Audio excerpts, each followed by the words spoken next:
I've got with me Captain Davey Luben from Sitka Wildlife Adventures, and he is going to talk to us about some of the amazing things there are to see and do in Sitka if you go on a cruise. And now I kind of have a vested interest in this discussion because I'm going to be there in September. He was just telling me before the show started that that's a great time to see whales, so I'm looking forward to that. Um, but to start with, let me I'll ask the same questions I ask everybody. I'm kind of a creature of habit. But for somebody that's coming to Sitka for the first time, what Yeah. are some of the things that they really should make sure they see and do in Sitka? Well, everything. Sitka's just such a wonderful place. It's really the gem of the state and super desirable place to live. And just it's the arts and music mecca of the state, and rapidly becoming a major hub for um, scientific activities and research and education. Um, it's beautiful, even in town, it's gorgeous. And then 5 minutes out of town, and it's just mind-blowingly awesome. There's huge mountains that just dive right out of the sea. Gorgeous fjords, fjord after fjord after fjord. Um, Incredibly beautiful green, lush rainforest to temperate rainforest forests, and animals like you just can't even imagine. Whales and bears and deer and seals and lions and salmon beyond your wildest imagination. Eagles, puffins. It's packed, and it's all just basically right there. There's there's no roads outside of town. There's about 15 miles of road, the road system in Sitka, and it ends on each end, and steep mountains behind and the ocean in front. So the only way in and out of Sitka is by air, by sea. And so you can imagine that the roads are not crowded, and everything is bikeable, excellent bicycling, and very pedestrian friendly. Um, it's Sitka is a very historic place. It was the Tlingit people have lived there for perhaps 10,000 years, and there's still a large presence, both culturally and physically, of the Tlingit people. And it was where the Russians came ashore, and there was a historic battle in 1804 between the Russians and the Tlingit people, and the Russians ended up turning Sitka into the capital of Russian America. They were there from 1804 to 1867, and in that time period, they basically eliminated sea otters from the equation along the entire west coast of North America. Essentially, um, that was the currency of the day. It was all about the sea otter pelts and black. They called them soft gold. And in 1860, and they called it New Archangel. Niev Arkhangelski was the Russian name. And then in 1867, the U.S. Purchased Alaska from the Russians, and the transfer ceremony took place in Sitka on Castle Hill. They called it Castle Hill. It was, before the Russians came, it was a very important promontory for the native people there. And these things change hands for good, bad, or yeah. And so you've got the Russian history, you've got the Tlingit history.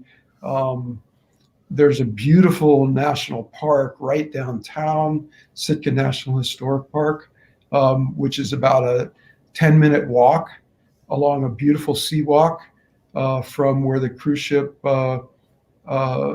tenders drop you off, or if you're tied up to the dock north of town, the buses drop you off right there as well. And it's about a 10-minute walk from there. So you've got Castle Hill, like about a 5-minute walk one direction, And you've got Sitka National Historic Park, which was the site of the 1804 battle. The other direction, it's a beautiful little park. It's the oldest national park in Alaska. 1910, President Taft was in office. There's a historic campus right downtown, Sheldon Jackson campus. And Sheldon Jackson was a Presbyterian missionary who was the first commissioner of education for the territory of Alaska. And he built that school in the late 1800s to bring Western education to the natives of Alaska. And on that campus went from being a school to sometime in the mid 1900s. It was morphed into a small liberal arts four-year college. And then about 15 years ago, they went bankrupt. And about 10 years ago, they transferred ownership of the whole campus to an organization called Alaska Arts Southeast, which runs the Sitka Fine Arts Camp among other things. So this beautiful campus downtown, which is being restored building by building, well along its way to being fully restored, is all about arts and music now year round. Right across the street from Sheldon Jackson College, right downtown, halfway between downtown and the national park, is the Sitka Sound Science Center.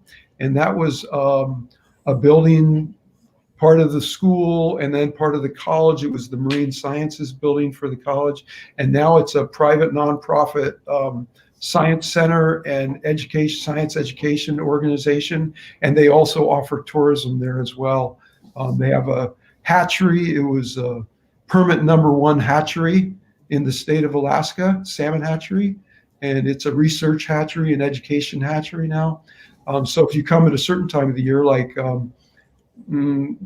let's say mid-July and through August and September, there's a million fish jumping all over the place right out in front. And they have wonderful tours. And that building has been restored as well. And it's got an aquarium, and it's really an interesting story. And and next to it is what's known as the Mill Building, that's just in the completing stages over the next month of being 100% restored as a historic building. It was where Native youth were taught to mill lumber and build boats during the school's days. And now it's part of the Science Center and their operations. And it's a very cool building. And there's an awesome restaurant in it in the summer called the Ludwig's Bistro Chowder Cart. So there's a lot to do downtown. The Sheldon Jackson campus also has the Sheldon Jackson Museum, which is hands down the best collection of Alaska Native artifacts anywhere in the world. Sheldon Jackson was quite a collector, and he went all over the territory of Alaska and collected amazing artifacts. And they're all housed in that beautiful museum. Additionally, right downtown, where the cruise ships tender into and where the buses wind up, is our Centennial Hall, which doubles as the visitor center in the summer. And there's a beautiful city museum in there as well, recently completely restored and rebuilt. And it tells a lot of the story of, the fishing community and the Russian community and the Native community. And it's a great history of Sitka. Fishing is huge here, and halibut, all 5 species of salmon, herring roe, sablefish, which is also known as black cod, other ground fisheries. There's some dive fisheries as well, sea cucumbers and gooey duck clams, big giant clams. There's 3 big fish plants in Sitka. One of them has a cannery as well. All 3 of them are cold storages and frozen storages. It's a huge fleet that operates out of Sitka. As well, there's a fleet of, I'm guessing, around 200 fishing charter boats. It's incredible. It's located on the outside coast. And every salmon that, originates from as far south as the Sacramento River, as far north as the Alaska Peninsula and beyond, all pass by Sitka at some point in their life. And a lot of them wind up in our freezer and others' freezers, and the mouths of sea lions and the bellies of orcas. And the wildlife, as I said, is amazing. There's incredible whales, humpbacks and minke whales and gray whales and orcas, and then other marine mammals, stellar sea lions and harbor seals, porpoises, and it's very common to see bears on the beaches and black-tailed deer, and of course thousands and thousands of eagles. And there's a beautiful island at the edge of the sound, about 20 miles west of Sitka, that you only get to by boat, and you don't get off. You just you don't need to. It's a volcanic island called St. Lazaria. It was a standalone National Wildlife Refuge. Our friend Teddy Roosevelt in 1909 penned it as a wildlife refuge. There's about 500,000 seabirds that nest there every summer, including tufted puffins and common murres and cormorants, pelagic cormorants, and oyster catchers and auklets and petrels. It's really quite an amazing place, and we try to go out there just as often as possible. And yeah, there's a lot to do in that beautiful town. Well, it sounds like there is. So you got to help me out here, because I'm coming, as I mentioned, in September. So our ship, and I think it's like an 8 a.m. to 8 p.m. So we got like 12 hours in Sitka. Yeah. And I'm not sure if we're docked or if we're tendering. I don't know the answer to that yet. I don't think that decision's been made, because I looked and it isn't there. But so I get off the ship at 8 o'clock in the morning, and I want to try to enjoy as much of Sitka as I can and the surroundings. I want to see some whales. So how would I lay out my day? Yeah, that's a good question. Well, whatever your priorities are too, like, for instance, I take people on 3 and 4 hour trips. Sometimes people book me for the whole day, and we go ashore, as well as being on the boat. We go ashore in wilderness places. So some people just want to focus on the natural side of Sitka, and catch the history the next time, or just really immerse themselves in the wilderness. So you can do that, or you can do it part day. If you're into hiking, for instance, there's an amazing trail system in Sitka. Every mountain, every valley on the road system has a beautiful trail. And if you go to sitkatrailworks.org, you can get all the information on the trail system. All right, let me post that here. sitkatrailworks.org. That's an excellent resource. And there's also some remote trails that you need, boat transportation for. And it's another thing that I do as well, and so do others. You can climb up Mount Edgecombe volcano, which is 0 to 3,200 over 7 miles each way. If you're only there for the day, you'd have to be pretty quick. It'd be a stretch. And that can be guided or non-guided. Well, in my case, I'm going to be pushing my wife's wheelchair, so I don't think that trail's going to work for me. No, that's good, Ken, because I've often thought that Sitka is under promoted as handicap accessible community, because it really is. Everything downtown is accessible, and all the sidewalks are softened at the corners. And even going up Castle Hill, there's a circular, spiral ramp that you can take a wheelchair up. Some of the trails that are close to town also have wheelchair accessible portions, the beginnings. The park, there's about 2 miles worth of trail in the park itself, and it's all handicap accessible. They're flat trails, and they're smooth enough to take a wheelchair. The Sea Walk, of course, that goes along all downtown and along the waterfront and the harbors, and all handicap accessible. You could take a wheelchair onto some of the docks right there at Crescent Harbor, right where the tenders and the buses come into Crescent Harbor, and go look at the fishing boats. Centennial Hall is all handicap accessible. Yeah, it's quite nice that way. Okay, well, that sounds like it. Let's say that I booked a 4-hour tour with you. What would and we're going to come back to fishing in a minute because I have a little bit of interest on that side too. But let's just say I booked a 4-hour tour. What are some of the things we could typically see in 4 hours that would be exciting and interesting? Sure. Yeah. No, that's great. 4 hours allows the operator to be a little bit more leisurely, because Sitka Sound is a huge place. It's about 600 square miles in total. And, the whales are not always in the same place, right? And so for me, I always tell people every trip is a research trip for the next trip, because those animals have these, 10-foot wide tails, for instance, and that kind of, they go places. So I try to keep tabs on it all the time. And I have colleagues and we're constantly talking. 4 hours can get you to some beautiful wildlife and also allow you to not have to rush. And as far as exactly where are we going, I don't know until we go. It depends also, like for instance, all my trips are 100% private.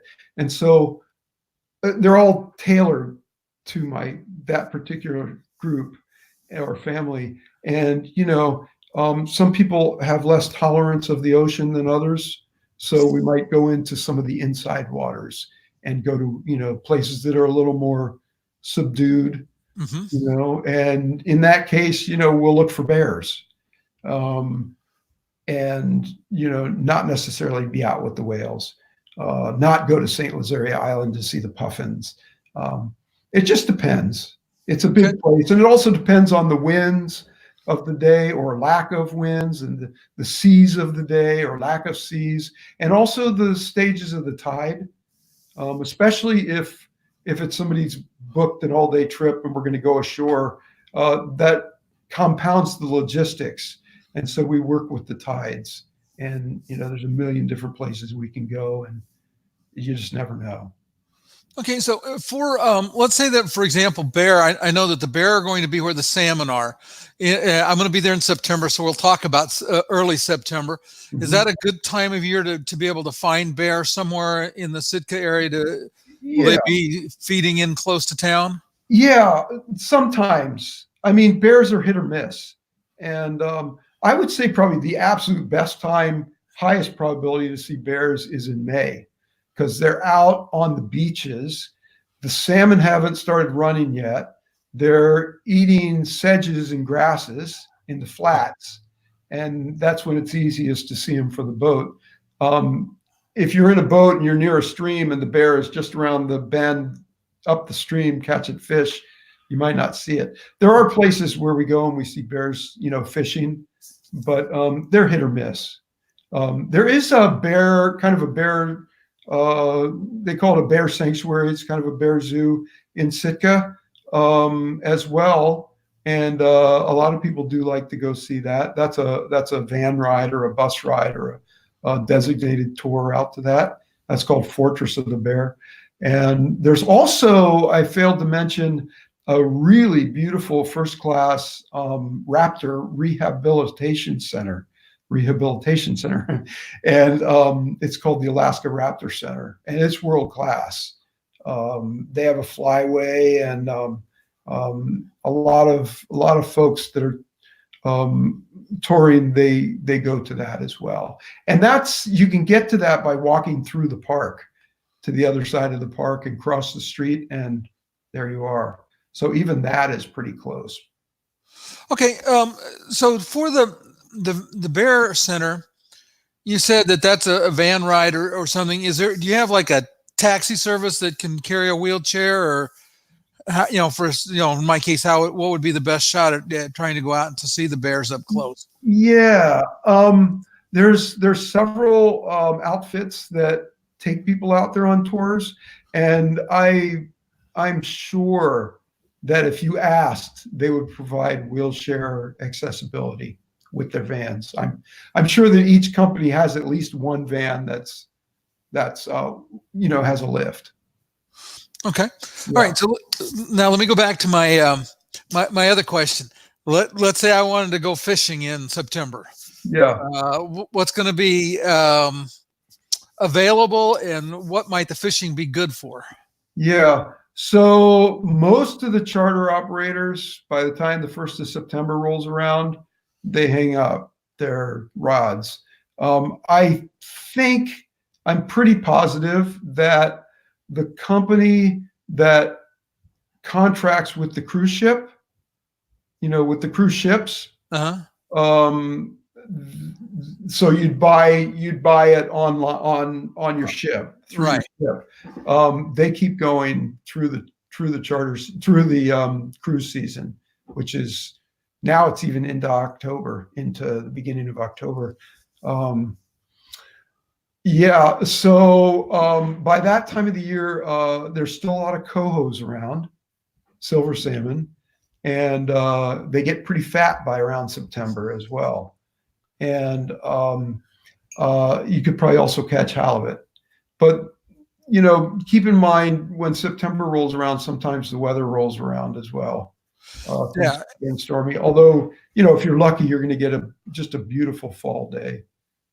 Well, and that's the one thing I've cruised Alaska a couple of times. I understand that you can have great weather, you can have not great weather. Yeah.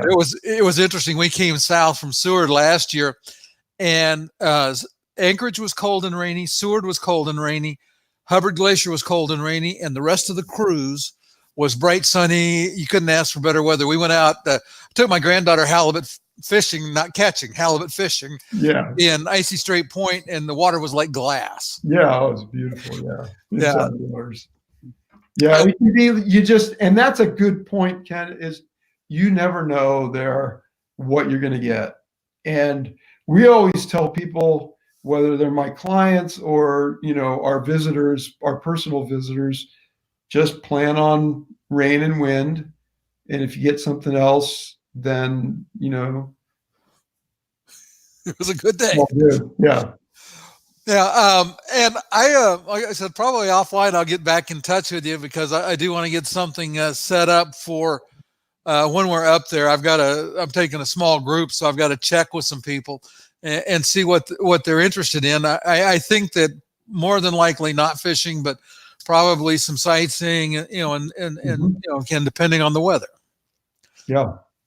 That's one of the weather is, and I've learned over the years that, I'm not going to get worked up about the weather. And if it's unreasonable to go out on the water, and whether you booked with me or you booked with somebody else, and they said, you know what, I don't think we should be doing this today, the best thing for you to say is, thank you very much. Because I know people don't want to get beat up. I don't want to get beat up anymore. And, I've had a lot of times where, I'll say, hey, let's forget about the boat trip. I'll give you a full refund, and let's go have a cup of coffee. Yeah, and I appreciate that. It's interesting. I have just one quick story here. I lived in Wisconsin for a while, and we had booked a walleye charter, on one of the lakes around there for opening day. Mm-hmm. And opening day, it was cold and windy and rainy and lightning. Mm-hmm. And everybody in the cabin was like, if the guide will give us our money back, we will not go fishing today. The guide was like, nope, we're going to go fishing. Oh, so, and you talk about it, it made me understand. I did not want to be a fishing guide, to make a living. That's just, it was just a horrible day on the water. No, and the fishing charter boats out of Sitka, they're used to running in that crap day after day after day, especially if they're going offshore outside of the sound, which a lot of them do. And, unless you've purchased the whole boat, you're kind of at the mercy, because it's much more of a kind of a macho, philosophy. Whereas like with me, I'm like, we're not going to do that. You know, we're here to see the wildlife and enjoy themselves. You know, we're not trying to catch a fish. So Yeah. Well, and like I said, I am that way. I love to fish. I love being on the water, but I do not want to be, worst sick I ever got was we were out in the Sea of Cortez in Baja California in a panga, which is one of those rear tiller open yeah, boats, yeah, 18 foot, and the seas were running like 4 to 5 foot, and it was just, I wanted off that boat. I was yeah, ready to swim ashore. I'm like, this is not pleasant at all. yeah. No, we don't like to do that. Yeah, just not fun. I really appreciate you being on. I am looking so forward to, because I've never been to Sitka. I've been to Skagway twice. I've been to Ketchikan, most of the places. So I'm really looking forward to coming to Sitka. I've read about its history. I appreciate you being on, Captain Davy. I will put all your contact information. I'm going to put in the comments below. It'll probably be in the morning before it gets there. So those of you that are listening now or on the replay, and I would say this too, that if you're either listening now or you're listening on the replay and you have a question, post it. If I can't find the answer for you, I'll get a hold of Captain Davy and we'll try to get your questions answered, because that's the purpose of doing these visits, is to help people that are going to go up into these amazing areas to know what to expect. I do have one more quick question though. Sure. If somebody doesn't book something ahead of time and they get off the boat, are there pretty good chances that they'll be able to find something to do? Yes and no. It's not, I mean, we get about a third the number of ships as, like, say, Juneau does and such. And so as such, there's not as many operators, and I would say probably the quality operators get filled up. So it's a good idea to book in advance. Okay. Well, and I appreciate that. And that's good advice for the audience. So you don't necessarily have to book through the cruise line, but you can just, if you go to my favorite's TripAdvisor. I look at TripAdvisor all the time for what to do in places, and they'll have a list of people that you can reach out and contact. But you do want to book in advance for Sitka. We have the word from the expert now. Okay. Thanks, Captain Davy. I really appreciate your time. Yeah, thanks for having me on, Ken. I appreciate it. I love to talk about Sitka, and so there you go.